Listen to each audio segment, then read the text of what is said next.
Your washer comes equipped with a vent sensor.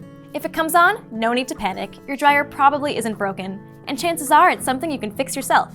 All you need to do is clean out the vent. A blocked vent can cause a number of other problems, like maybe your clothes aren't drying completely, or maybe it's taking longer than usual. This is because your dryer needs airflow to dry your clothes properly, and a blocked vent prevents that. To investigate the problem, first unplug your dryer. Double check that the lint filter inside the machine is clear. If you need help with that, check out our other video on how to clean the lint filter.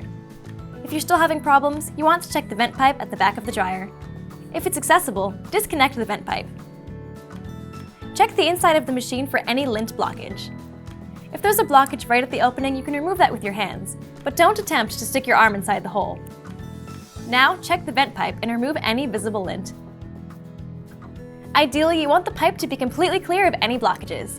Check both ends, the end by the dryer and the end on the outside. If there's a blockage you can reach, you can remove it yourself. If you're unable to access the back of your dryer or if the blockage is too deep into the vent pipe, we recommend calling for professional help.